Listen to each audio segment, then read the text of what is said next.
दोस्तों नमस्कार, मैं मनीष कुमार सूर्यवंशी और आप देख रहे हैं वीर सूर्या टाइम्स। आज मौजूद हैं देश की राजधानी दिल्ली से लगभग 15 किलोमीटर टोनका सिटी में।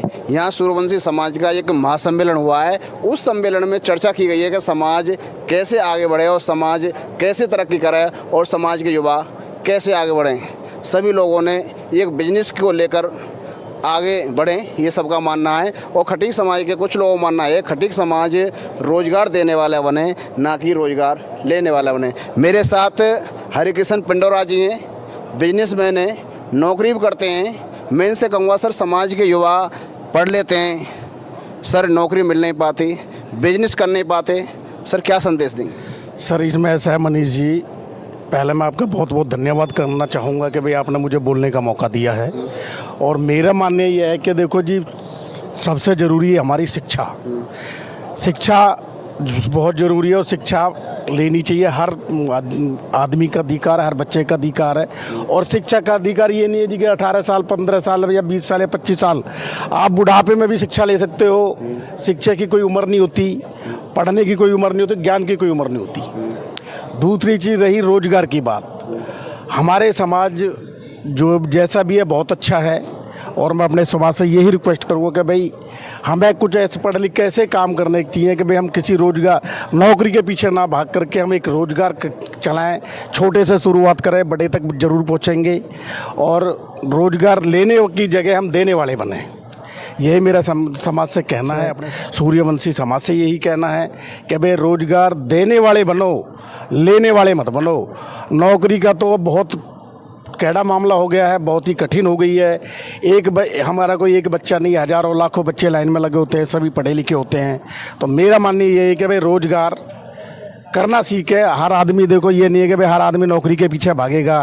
रोजगार में भी क्या ही है भाई, अपने हाथ का दस्तकार बन जाओ।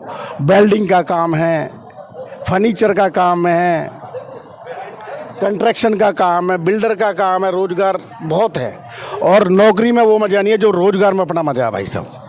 मैं कि सरकारी नौकरियां तो बहुत कम मिलेंगी आने वाले समय। हमारे जो युवा हैं वो IIT करें, उद्योगों की तरफ जाएं, मैकेनिक लाइन की तरफ जाएं। देखिए हम लोग शुरू से बच्चों को ना एक वो शिक्षा दे देते हैं कि बेटा तू पढ़ ले, वो नौकरी मिल जाएगी। लेकिन हम उसको काम की तरफ ले जाएं कि बेटा आप पढ़ भी लीजिए, आप ग्रेजुएशन भी कीजिए और आप टेक्निकल चीज़ों की तरफ भी जाइए तो बहुत अच्छा होगा। क्योंकि आने वाला समय विज्ञान के साथ साथ मैकेनिकल फैक्ट्रियों का, उद्योग धंधों का ही समय होना है।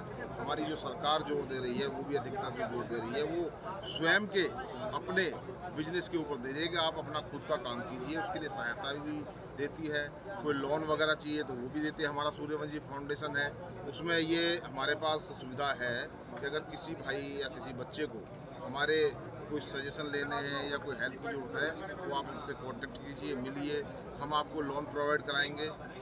उद्योग धंधे की जो बारीकियां हैं वो किसी न किसी सीनियर से आपको सिखवाएंगे। अपने पैरों पे आप खड़े होंगे, रोजगार देने वाले बनेंगे, तब जाकर के हमारा समाज समृद्ध होगा। और अदर समाज लोग के जो लोग हैं वो उद्योगपति हैं, वो लोग अपने समाज को रोजगार देते हैं, तो हम क्यों नहीं दे सकते? हमारे समाज को भी आगे आना चाहिए, हमारे समाज के लोगों को भी अपने समाज के बच्चों को रोजगार देना चाहिए। और रोजगार के साथ साथ उनको काम भी सिखाना चाहिए कि भाई आप ये काम सीखिए, इस काम में ये तरक्की। अब उदयवीर भाई साहब को ले लीजिए, छोटे से काम से इन्होंने शुरू किया था। कभी अगर मैं गलत नहीं हूँ तो बहुत छोटा सा काम शुरू किया था बैग बनाने का। आज वो 1500 से लेकर 2000 आदमियों को नौकरी दे रहे हैं, 3-3 फैक्ट्रियाँ चला रहे हैं। उसी तरह मेरा खुद का जो बिजनेस है, मैं आज से 30-35 साल पहले दिल्ली आया था, छोटा से 500 रुपये से काम शुरू किया था। आज मैं नाना करते 250-300 आदमियों को, चाहे वो ऑटो रिक्शा है, चाहे बैटरी रिक्शा है या इलेक्ट्रॉनिक गाड़ी है, उनके थ्रू कहीं ना कहीं रोजगार प्रोवाइड हो रहा है ना लोगों को। इस तरह की जो सोच है, इस तरह का जो माइंड गेम है, उस तरह आदमी को जाना चाहिए। वरना सरकारी नौकरियों के पीछे बच्चा लगा रहेगा तो वो एज निकल जाती है, उसके बाद वो टिकता नहीं रहता, काम सीख नहीं पाता, नौकरी मिलती नहीं। तो वो जो चीज़ है उससे हमें बचना होगा। जिनको सरकारी नौकरी लग जाए अच्छी है, हम सरकारी नौकरी के खिलाफ नहीं है, लेकिन हमें अपने बच्चों को अपने पैरों पे खड़ा करने के लिए रोजगार की तरफ, खुद अपना रोजगार बनाना और दूसरे को रोजगार देने की तरफ भी जाना चाहिए। उसके लिए छोटे उद्योग धंधे, घरेलू उद्योग धंधे, आप कोई भी काम शुरू कर सकते, जिसमें बच्चा इंटरेस्टेड हो उस काम की तरफ से भेजिए। अब देखिए मैं नाम नहीं लूँगा, लेकिन एक समाज है, सारे कारीगर मनीष जी मैं आपको बता रहा हूँ, सारे कारीगर उस समाज के हैं। आप नाई से लेके कारपेंटर ले लो, पेंटर ले लो, वेल्डर ले लो, सारा जो काम पे कब्जा है वो एक समाज ने उसमें कब्जा किया। लेकिन हमारा जो समाज है वो सरकारी नौकरी तरफ जाता है, जबकि सरकारी नौकरी से अच्छे पैसे वो उस काम में कमा रहे हैं। साथ में अपने परिवार को, अपने रिश्तेदारों को, भाई बंधुओं को कोशिश करते हैं कि उनको साथ में लगा करके उनको रोजगार मिल जाए। तो ये चीज़ जो है आपको देखनी चाहिए। आज जो हमारे पास लोग आए हुए हैं, जो उद्योगपति आए हैं, उन सब ने अपने अपने विचारों में यही कहा है कि जी हमारे युवाओं को पढ़ाई के साथ साथ काम की तरफ भी ध्यान देना चाहिए और काम देखना चाहिए, सीखना चाहिए, जो भी लाइन उसको पसंद हो। ये नहीं कि भाई आप जबरदस्ती उसको कह दो इसको कपड़े का काम कर ले, नहीं। उसकी चॉइस पूछो, उसका मन पूछो, उसका दिल किधर है, उसका मन किधर है, क्या काम वो कर सकता है, अपनी इच्छा से वो क्या काम बता रहा है, उसके पूरे बात को सुन करके उसके माँ बाप की ये ड्यूटी बनती है कि उसको उस तरफ लेके जाए।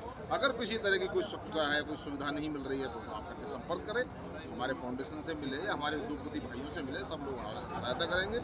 मैं तो युवाओं से यही कहूँगा कि धंधा कोई भी हो, पढ़ लिख करके जो आदमी धंधा करेगा वो किसी भी प्रोफेशनल में पढ़ा हुआ है। जैसे कि मैं डॉक्टर था, लोग आश्चर्य करते हैं कि आप ट्रांसपोर्ट लाइन में तो बिना पढ़े लिखे भी आ जाते हैं, लेकिन ऐसा कुछ नहीं है। मैं डॉक्टर होकर के भी ट्रांसपोर्ट लाइन में आ गया और मेरा गुजारा सही हो रहा है। मेरे बच्चे सेटल हैं, मेरा बेटा है वो भी M.Com LLB है, बिटिया भी मेरी LLB है। ऐसा नहीं है कि किसी ने डॉक्टरी कर रखी हो, डॉक्टरी से पता नहीं, दूसरा काम कर लेना चाहिए।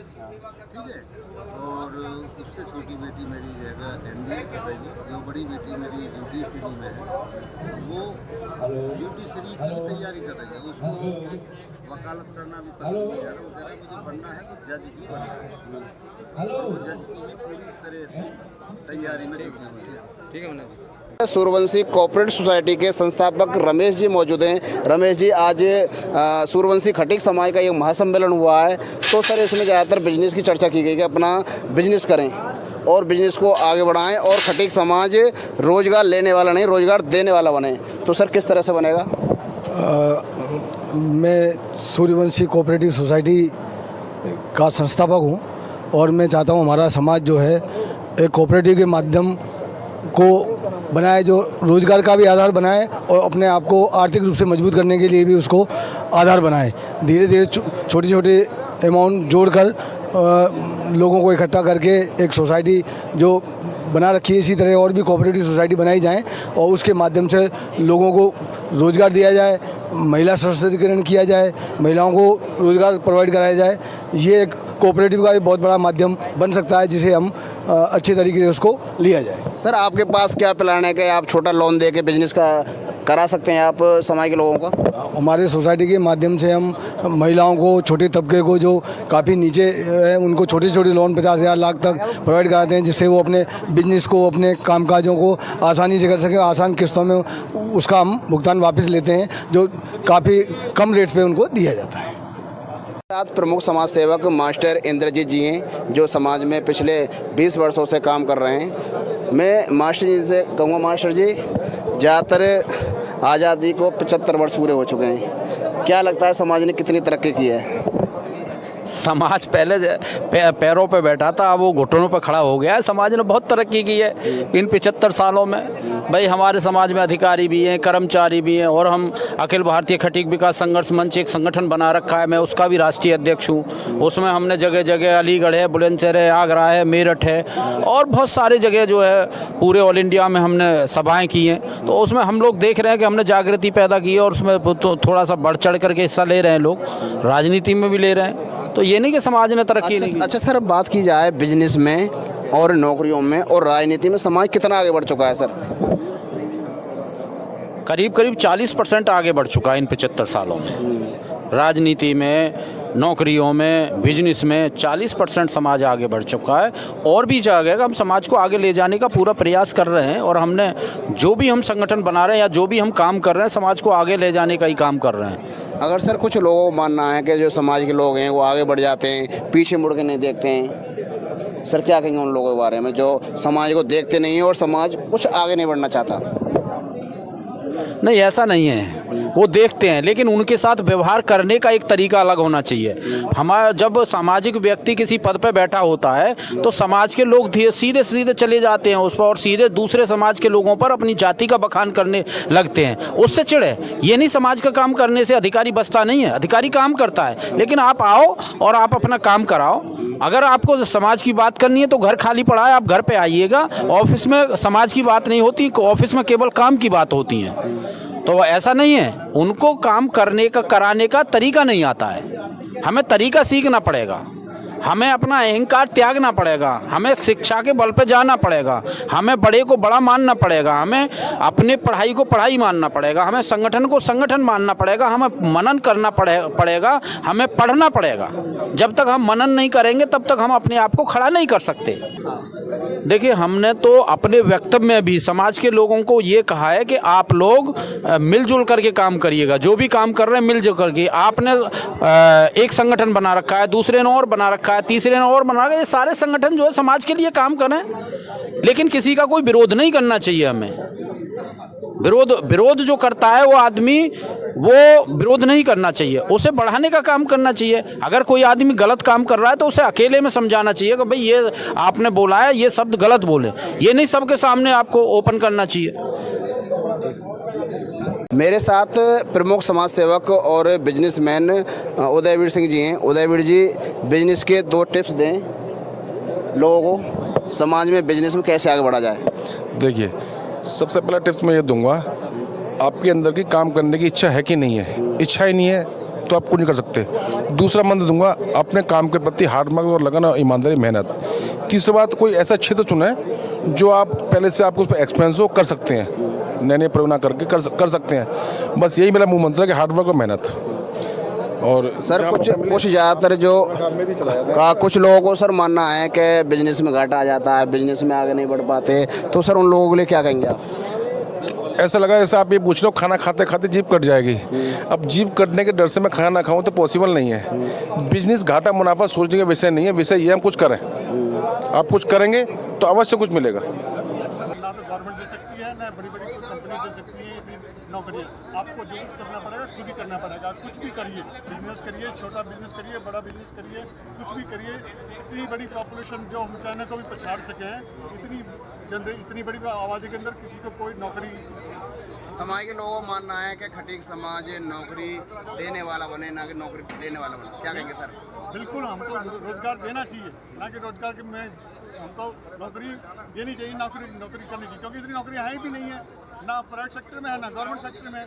इतनी बड़ी आबादी है, किस को सरकार नौकरी देगी, कितनी कंपनियाँ लगेंगी यहाँ पर। सर, देश आज़ादी का 75वां महोत्सव मना रहा है, तो सर समाज ने कितनी तरक्की की है सर 75 वर्षों में। बेशक से तरक्की की है। जब इकॉनमी राइज जाती है तो पहले हमारे पास तो साइकिल भी नहीं थी, आजकल डेट में हमारे पास कारें भी हैं, तो बेशक से तरक्की हुई है सब लोगों की। सर, समाज के कुछ लोगों का मानना है कि लोग आगे बढ़ जाते हैं, समाज के जो पिछड़ा वर्ग है उसको भूल जाते हैं सर। तो पिछड़ा वर्ग जैसे उनको देखे ना, जैसे आगे दूसरे जो बड़े हुए समाज के लोग हैं वो उनको देख के वो भी आगे बढ़ें, और जो बड़े बड़े समाज के हैं उनको किसी तरह भी सपोर्ट करें, उनको कैसे भी सपोर्ट करें।